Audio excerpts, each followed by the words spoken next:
Welcome back. Let's get started, right? So last week we had two options, right?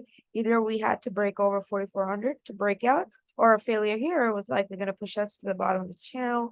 It chose the failure, right? You can see the minute we broke support, right? And we retested and failed, the market has been straight down. So now, I'm not going to make more bigger predictions, right? On the smaller time frame.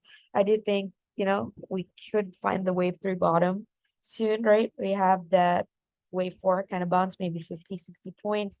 And then we probably have that one last fifth wave to the downside before I think a more larger size bounce, right, to the top of the channel.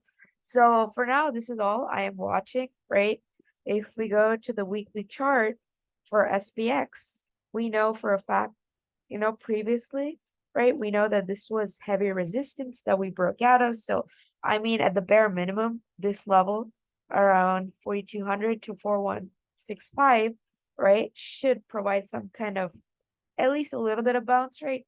I don't know whether we're going to have a significant bounce before it moves lower, or we're going to have a small bounce before it moves lower. But yeah, this 4,165 will end up being a very important support level, right?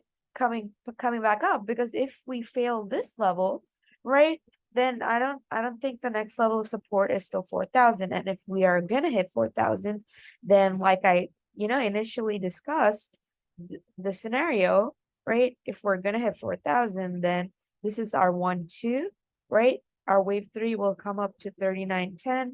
Your wave 4 before it comes down for a wave 5. So that would be the more bearish scenario, right? I'll show you both the longer term pictures. I have a lot of lines here, but that's for my own personal reference, right? So if we are in the wave C, right, in a truncated wave 4, then this entire thing is our 1-2, right? Then we'll have this will still hold the support, but it'll probably be a very tiny bounce. And then you come down for 3, 4, 5, and then it bounces. Like this would be the bear case, right? Of if this support at 4,182 doesn't hold, then we're very likely going to fall this way. But if this support, right, at 4,180 does obviously give it 10, 20 points this way, that way, right?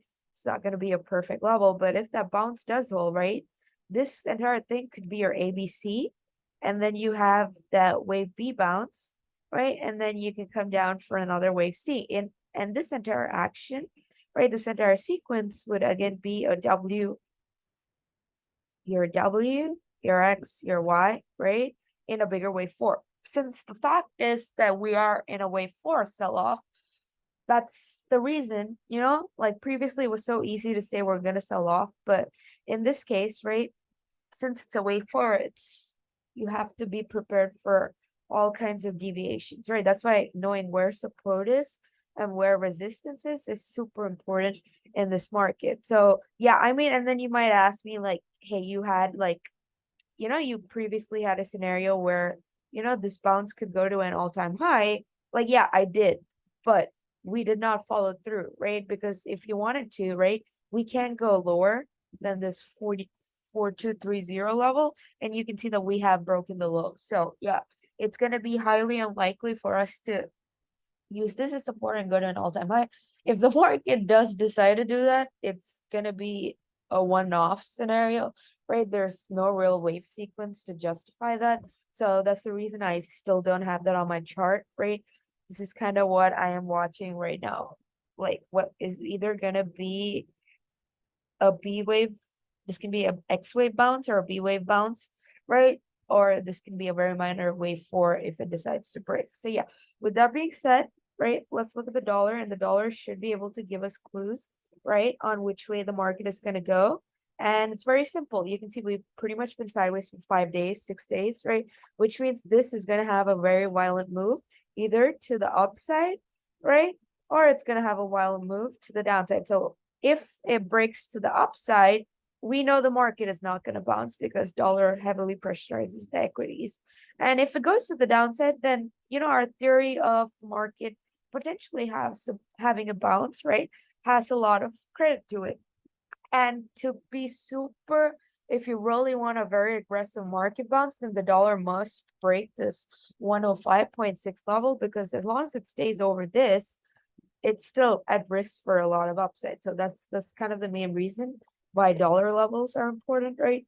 And we go to the chart of wicks, you can see that this was primarily where our resistance level was. We have broken over that, which is why I think that even if it does sell off, right, we could have a little more upside, right? In the market, kind of that oversold bounce before one last move, because you can see this kind of is where Wix has been getting rejected, right? So I do think that we probably go to test 25 some point this week before it actually has a bigger, bearish reaction. So let's see. And if it does, right, if we cannot stay over 20 at any point, then we've probably already topped, and then we probably come way to the downside, which means the market again can have a bounce. So yeah, these are all factors to take into consideration. And the 10-year, remember we had like 5.3% as our final target, but as you can see here, we have been hugging this top of the channel, so it would make sense for a little bit of relief, right,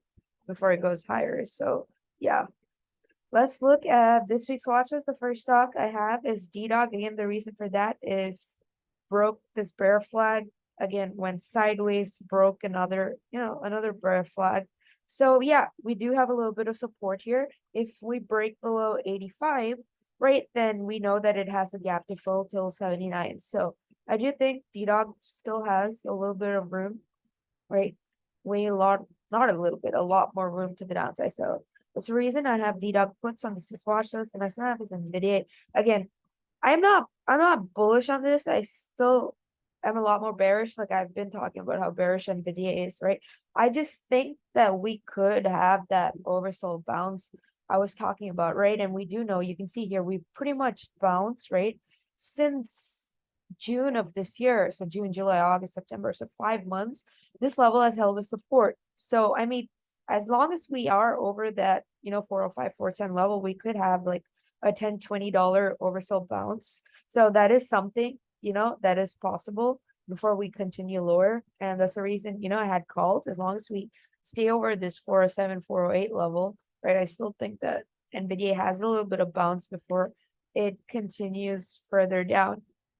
And the next one I have on this week's watch list is actually DKNG, and I've shown you this chart before, and it's just same as DDOG, right? It just kind of went sideways and it broke down like the last 2 days. You can see here, this was support and we closed over support. Maybe it goes to retest this, but as long as it stays below 28, I still think, it comes down to 24 and 22 eventually. Like it does have a gap to fill. So yeah, it looks very much a risk to the downside. And you can see here, this is acting as resistance. So in some kind of breakdown, let's see whether it stays below and continues to sell off.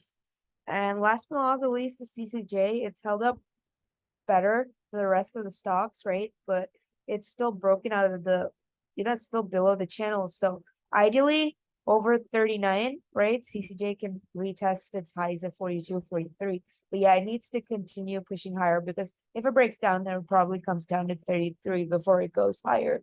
So yeah, thank you so much. That's all for this week.